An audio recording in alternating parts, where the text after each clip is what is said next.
Welcome to this explainer. Today, we're diving into something that's literally the backbone of modern electronics manufacturing, IPC standards. Now, even if you're a seasoned engineer, looking at a printed circuit board requirement can feel a bit like navigating a dense, endless web of alphanumeric codes. It's a lot. But today, we're going to decode these quality documents. We're going to transform them into an easy-to-follow map, strip away all the confusion, and help you understand exactly how a flawless board goes from a digital concept to physical reality. Okay, let's look at our blueprint for today. We're going to cover the universal PCB language, then the PCB lifecycle timeline, followed by IPC reliability classes, and finally, we'll wrap up with a practical 5-step checklist. Section 1. The universal PCB language, or as I like to call it, ending manufacturing chaos. Picture this. A designer in Silicon Valley shoots a complex schematic over to a fabricator in Shenzhen, but they don't share the exact same definitions for conductor spacing. Total nightmare, right? The supply chain would just grind to a halt. And that's exactly where this number comes in, 4,000. That represents the over 4,000 member companies across 79 countries that make up the global authority behind IPC standards, essentially defining the absolute best practices for global electronics. You see, IPC standards are essentially a common language. When you slap a note on your drawing that says, designed to IPC-2221, you aren't just checking a box or following some arbitrary rule. You're speaking a vital, unified global language. Any supplier, anywhere in the world, instantly knows exactly what you mean. Boom. No guesswork, no incredibly expensive manufacturing errors. Moving on to Section 2, the PCB lifecycle timeline, the journey of a flawless board. I find it really helps to stop looking at all these IPC codes as just a random alphabet soup of numbers, and instead map them chronologically to actual build stages.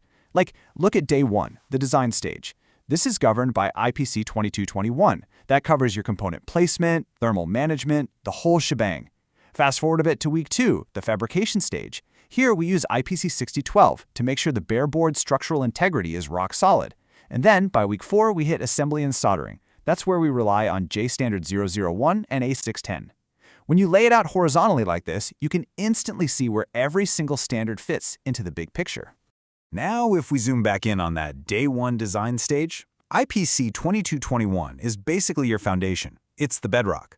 But depending on what kind of board you're actually building, you're going to stack what are called sectional standards right on top of it. It's kind of like Lego bricks. Building a standard rigid board? Just add IPC 2222.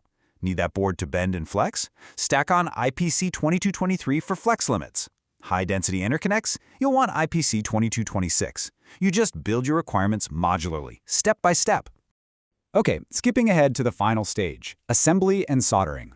Here we've got two complementary partners that, honestly, people mix up all the time. IPC JST-001 is the process. It literally tells your team how to solder correctly. We're talking alloy composition, flux types, specific reflow parameters. IPC A610, on the flip side, is the inspection standard. It's there to define whether the finished product is actually acceptable, based on strict visual criteria. Basically, one creates the result and the other judges it. All right, Section 3, IPC reliability classes explained. Let's look at the escalation scale. Look, a singing greeting card obviously doesn't need the same manufacturing rigor as, say, a pacemaker, right? That's why IPC standards define 3 very distinct product classes. Starting at the bottom, Class 1. This is your general consumer electronics. Cosmetic imperfections? Totally fine, as long as the thing actually works. But moving up to Class 2, we enter dedicated service electronics. Think industrial equipment or heavy-duty communications gear, where you really expect high reliability. And finally, the top tier, Class 3. This is life-critical hardware, medical implants, aerospace tech. In Class 3, the environment is extreme, and there is absolutely zero tolerance for certain defects. None. Which brings us to Section 4, the 5-step practical checklist. How to actually read these things. So, to avoid getting totally lost in the weeds of these documents, I highly recommend following this logical roadmap every single time. Number 1, identify exactly which lifecycle stage you're checking. Is it design, fab, or assembly? Number 2, find your base standard, so that's 2221, 6012, or A610. Number 3, layer on any specific sectional standards you might need, like for flex or rigid boards. Number 4, and this is absolutely crucial, strictly confirm your required IPC class based on your reliability needs. Are you class 1, 2, or 3? And number 5, if you're checking soldering work, always cross-reference JSTSD alongside A610. And finally, Section 5, why these standards actually matter.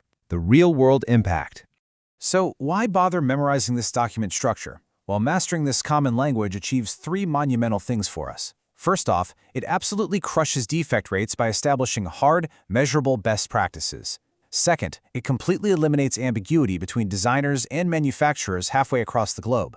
And maybe most importantly, it acts as a hard, legal requirement for regulated industries. Guys, this is about strict compliance and liability, not just trying to make a board look pretty. To wrap this up, I want to leave you with a striking thought straight from the source material. Most implantable medical devices require IPC Class 3 as a minimum. There is zero tolerance for certain defects. Think about that. When you specify a standard on a schematic, you might literally be holding someone's life in your hands.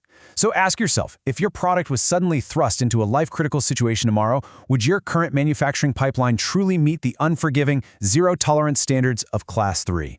Definitely something to chew on next time you're reviewing your PCB quality documents. Thanks for joining me on this explainer, and keep learning.